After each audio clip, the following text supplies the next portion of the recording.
Alright, I got my B drone track going in the background. Hopefully you can hear that. Welcome to today's session. Today I've chosen to do B minor.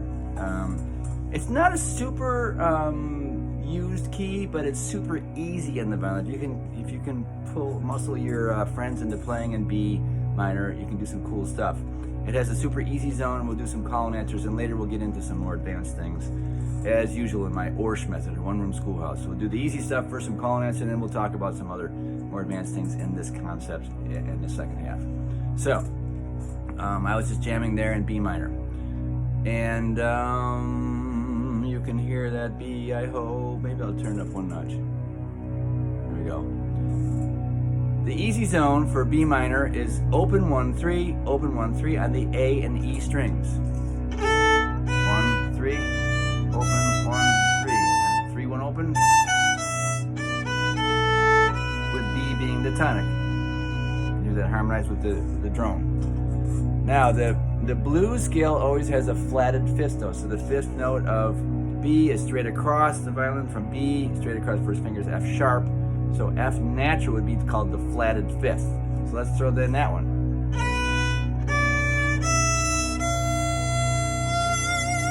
The devil's tone. Slide it up. So the flatted fifth and the fifth. Mess around with that for a second. You can throw in the fourth finger B up here too if you can reach. Gotta have your palm off the neck to reach that comfortably. If you're a player that keeps your palm up there, jammed up there, you're never gonna reach that pinky. I can't do it. Unless you slide your whole hand up, it's really awkward. If you learn to do this, it's easy to reach the pinky. I know it's counterintuitive to be farther away but be able to reach farther, but it's the way the human hand works.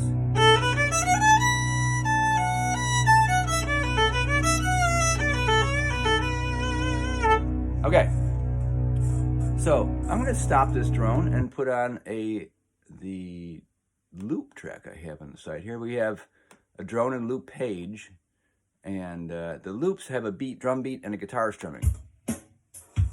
There we go, same stuff. It doesn't have the boom underneath, but you can still hear the same tonic center. I'm going to play something with that easy zone. You play it back.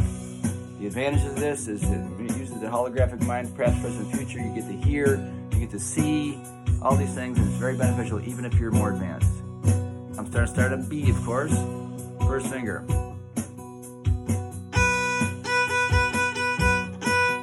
U.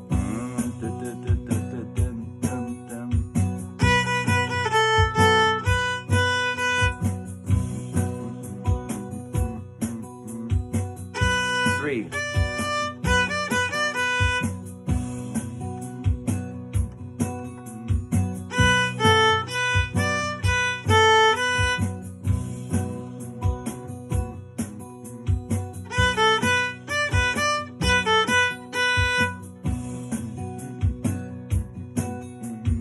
I'll hold there for a second.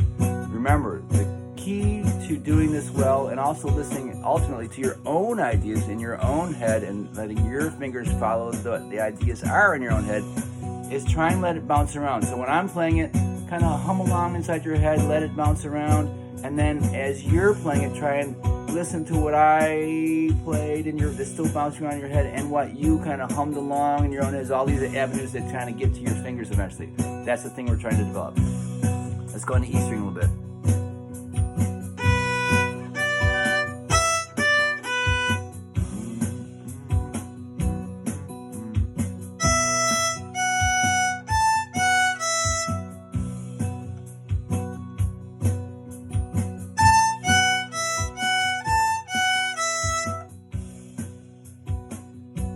Low 1.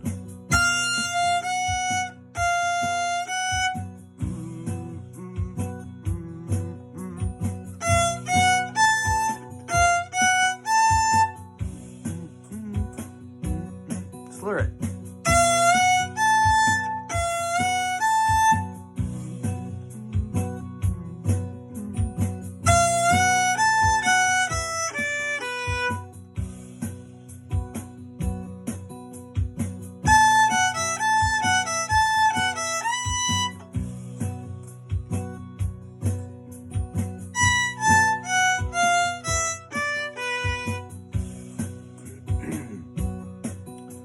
All right, so how's that going? You doing all right? Nobody hurt themselves? That's good. Let me get the track back to the beginning. It's only a few minutes long. And I'm going to go down and take those notes from the easy zone, which is B, D, E, F sharp, and A. B, D, E, F sharp, and A. B, D, E, F sharp, and A. What did I say? B, D, E, F sharp, and A. Huh? What? B, D, E, F sharp, and A, right? That's right. You can put those letter names, B, D, E, F sharp, and A, anywhere on your fiddle, and it'll be the key of B minor, all right? For B minor pentatonic or B minor blues. So B is down there on the G string, isn't it? Now, this doesn't have necessarily a convenient easy zone, but they're there. A, first finger A, fourth finger D if you want, or open D, or both.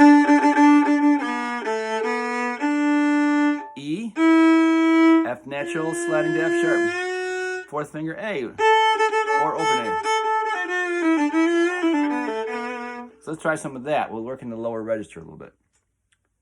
Get this move going again. Starting at B on the G string. 1, 2, here I go. U.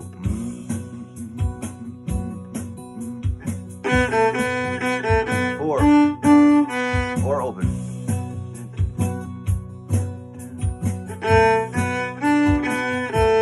Open D.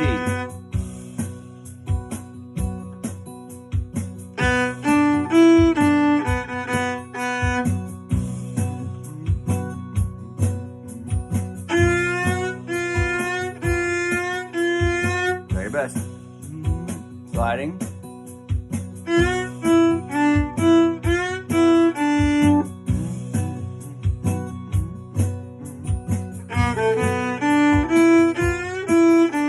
Do your best. If you don't get it exactly, it's okay. That's a good one.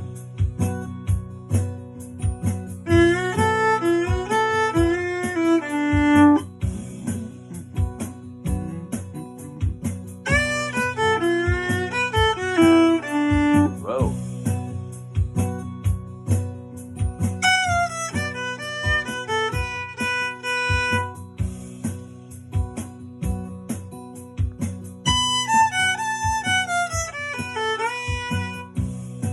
If you don't get exact, it's okay. Make up something else.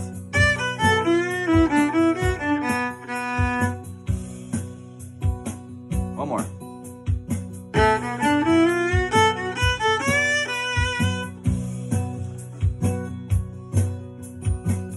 Now, I went out on a limb in the last few. If you're just doing by ear, it's a little tougher. That's okay. And what happens if you don't get exactly like me? Nothing. The sky does not fall. People don't laugh at you. Do your own thing. I would suggest at least try and copy the rhythm and do your own notes, because this is really training for improvisation anyways. I'll say that over and over. Now, if we go into more advanced concepts, like I mentioned, B minor is not a super common key for, if you're in the guitar world. You run into it in some styles more than others, I guess. But the cool thing is you can create your own music, of course.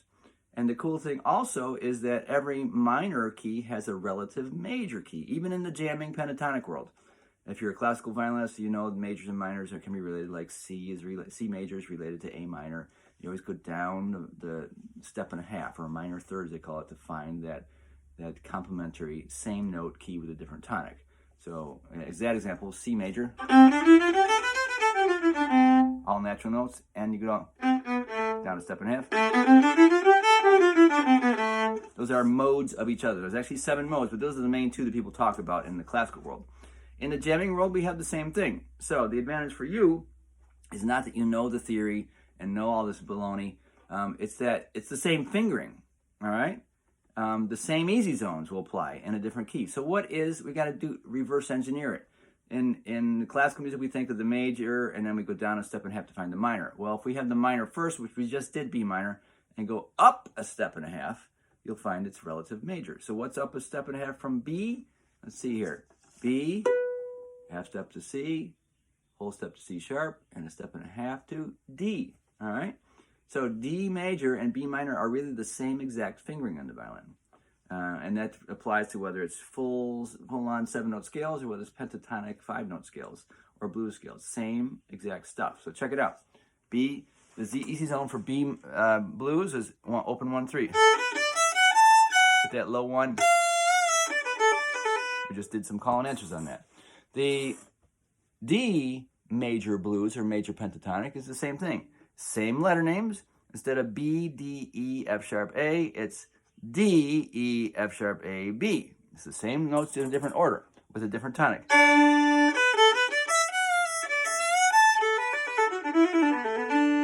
Let's put a drone so it really drives it home. We find the right drone on the drone page here on the website. C, G, E, D. Here we go. Just gonna put the low drone on first. Hopefully you can hear that. I'm gonna use the same exact fingering. Open 1-3, open 1-3. Except D will be our tonic now. You still do that low one F sharp thing, F natural. This becomes the flatted third of the blue notes, we call it. I've heard some teachers call this major blues as opposed to minor blues. I didn't grow up with that term, but I'll adopt it. It's cool. So we're doing D major blues here. It's also on the list that I'm releasing this week. The major, all the Master Jammer scale list. So.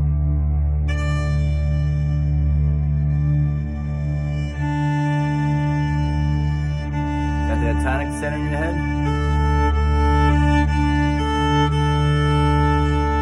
Okay, now let me put on the loop track for that key. Drum track with a guitar. Can you hear that okay? One up notch. U. A. Easy. D3.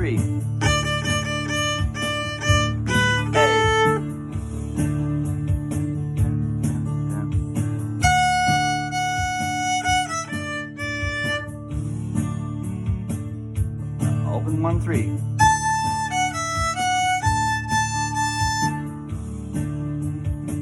Even the fourth finger still applies.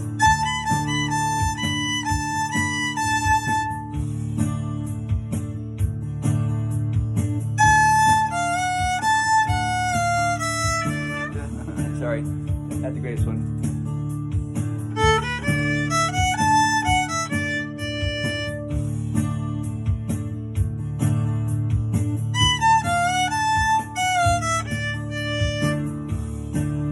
Go on the lower strings a little bit. Right there at the tonic.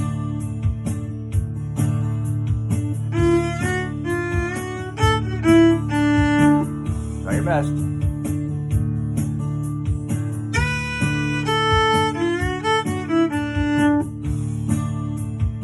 Down on the G string. Double drone there.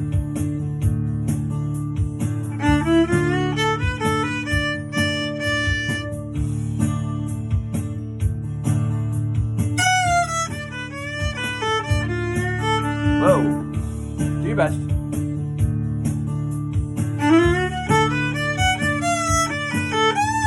And make up your own if you can't get it.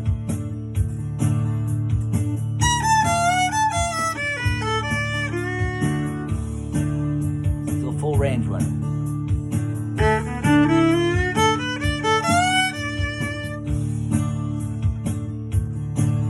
All right.